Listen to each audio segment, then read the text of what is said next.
ইসলামী শরিয়াতে দেনমোহর বা মোহর যাকে বলে সেটা স্বামীর উপর ফরজ করে দিয়েছেন। আর মোহর পরিশোধ ছাড়া বিয়ে হতেই পারে না। আসসালামু আলাইকুম, রাকান্ডেন ব্লগ থেকে সবাইকে ওয়েলকাম করছি। কেমন আছেন সবাই? তো আজকে একটি স্পেশাল ব্লগ ভিডিও নিয়ে আপনাদের মাঝে হাজির হয়েছি। তো ভিডিওর থাম্বনেল এবং শুরুটা দেখে হয়তো নিশ্চয়ই বুঝতে পেরেছেন এতক্ষণে সবাই। এমন একটি ভিডিও আজকে আপনাদের মাঝে শেয়ার করব, যে ভিডিও দেখলে বা শুনলে কথাগুলো আপনারা তো খুশি হবেনই, তো আমাদের সৃষ্টিকর্তা মহান আল্লাহ অনেক বেশি খুশি হবে ইনশাআল্লাহ। এমন একটি ভিডিও আপনাদের মাঝে শেয়ার করব। কি প্রথমেই দেখতে পাচ্ছেন কানের দুল, চেইন। তো এটা ছিল নভেম্বর মাসের ভিডিও। আমি সৌদি আরব থেকে বাংলাদেশে গিয়েছি। তো আমার বাবা অনেক অসুস্থ, আপনারা অনেকেই হয়তো বা আমার অনেক ভিডিওতে শেয়ার করেছি, যারা দেখেছেন তারা জানেন।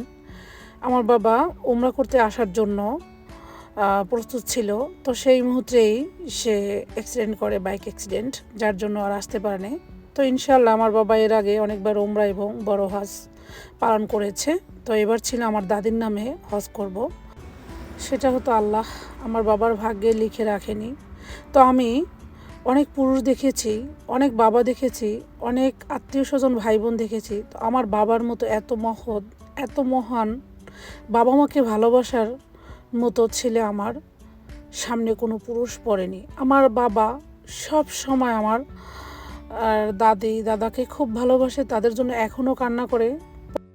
এবং আমার দাদাকে সেই ছোট সময় হারিয়ে ফেলেছে, আর মাকে অনেকটা পেয়েছে আলহামদুলিল্লাহ। আমিও খুব ছোট সময় আমার দাদিকে দেখেছি। তো সেই দাদির কবর প্রত্যেক শুক্রবার জিয়ারত না করতে পারলে আমার বাবার তৃপ্তি হয় না। এবং দান সগাত সেটা আর কি বলবো, সেটা তো আমার বাবা দিয়ে যাচ্ছে। এই তো দেখতে পাচ্ছেন আমার বাবার এখন 70+ বয়স। আমার মায়ের হাতে, আমার হাতের উপরে হাত রেখে একটি চেইন এবং দুটি কানের দুল দিয়েছে। কানের দুল দুটি বাংলাদেশ থেকে বানানো, আর চেইনটি হলো আমি সৌদি আরব থেকে নিয়েছি। তো আমার বাবার ইচ্ছা ছিল সে সৌদি আরবে এসে নিজের হাতে চেইনটি কিনবে। তো আমার মাকে এই 4 নাম্বার চেইন দেওয়া হয়েছে। আমার মার ভাগ্য খারাপ, হয় চুরি হয়ে গেছে, 2বার হারিয়ে গেছে, বা যে কোনো একটা বিশেষ কাজে একটা চেইন বিক্রিও করেছিল। তো সব কিছু মিলেই আমার বাবা একদিন বলে, আমি তো সেই কোন আমলে বিয়ে করেছি মা, তোর মাকে তো আমি এমন কিছুই দেইনি, জাস্ট কিছু স্বর্ণগয়না, এটা তো কোনো কথাই না, তো তোর মাকে আমার বাড়িটা লিখে দিব। তখন আমি আমার বাবাকে বলেছি, না বাবা, বাড়িটা কেন লিখে দিবে? আমার মা কি বাড়িটা কবরে নিয়ে যেতে পারবে? তো আমার মাকে কিছু গহনা দিয়ে দাও। পরে আমার বাবা আমার কথায় রাজি হয়ে আমার মার জন্য অনেক ভালো একটা উপহারের জন্য রেডি করেছিল। তো ভাগ্যক্রমে আমার বাবা সেই উপহারটা দিতে পারেনি, তো একটি মাত্র চেইন দিয়েছে আলহামদুলিল্লাহ। আমার বাবার এই উপহারটা ছিল আমার মায়ের মহারানার দাবি। তো এই উপহারটা আপনারা শুনে হয়তো খুশি হয়েছেন, এবং স্বয়ং আল্লাহ পাক খুশি হয়েছে আলহামদুলিল্লাহ। আমিন, আমি আশা করছি। তো আল্লাহ পাককে খুশি করার জন্যই আমরা এই কাজটা করেছি। তো আমাদের কাজটা কেমন হয়েছে আপু ভাইরা? যাই হোক, সেই আমলে নাকি কোনো মহারণা বলতে ধার্যই ছিল না। তো আমার বাবা আনুমানিক এই গহনাগুলো আমার মাকে দিয়ে তার মহারণার দাবি শেষ করেছে আলহামদুলিল্লাহ। আবারও বলি আলহামদুলিল্লাহ। তো সেই খুশিতে আমার বাবা আমাদেরকে এবং তার নাতিদেরকে এবং আমার নানা বাড়িরও কিছু মেহমান ছিল, সবার উপলক্ষে একটি ঘরোয়া ভালো একটা মানে পার্টি দিয়েছিল।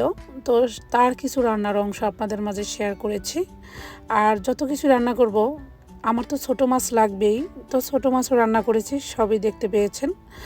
তো আজকে আমার এই ভিডিওটি আপনাদের কাছে কেমন লেগেছে আপু ভাইরা অবশ্যই কমেন্ট করে জানাবেন।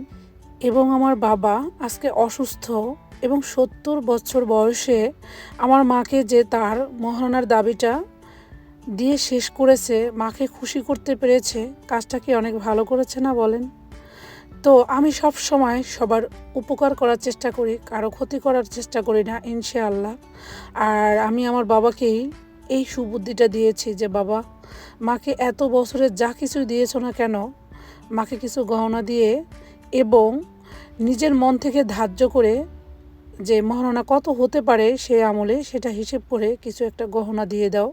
তো আমার বাবার অনেক বড় প্ল্যান ছিল, তো সেটা আগেই বলেছি ভাগ্যক্রমে দিতে পারেনি। তো যেটা দিয়েছে সেটা আমরা সবাই পেয়ে অনেক বেশি খুশি এবং আলহামদুলিল্লাহ বলেছি। আর আমি বলবো, হে আল্লাহ, হে আরশের মালিক, আমার বাবার দেওয়া এই মহারণার দাবি আপনি কবুল করে নিন, আমিন। তো আজকের ভিডিওটি এই পর্যন্তই। সবাই ভালো থাকবেন। আসসালামু আলাইকুম, আল্লাহ হাফেজ।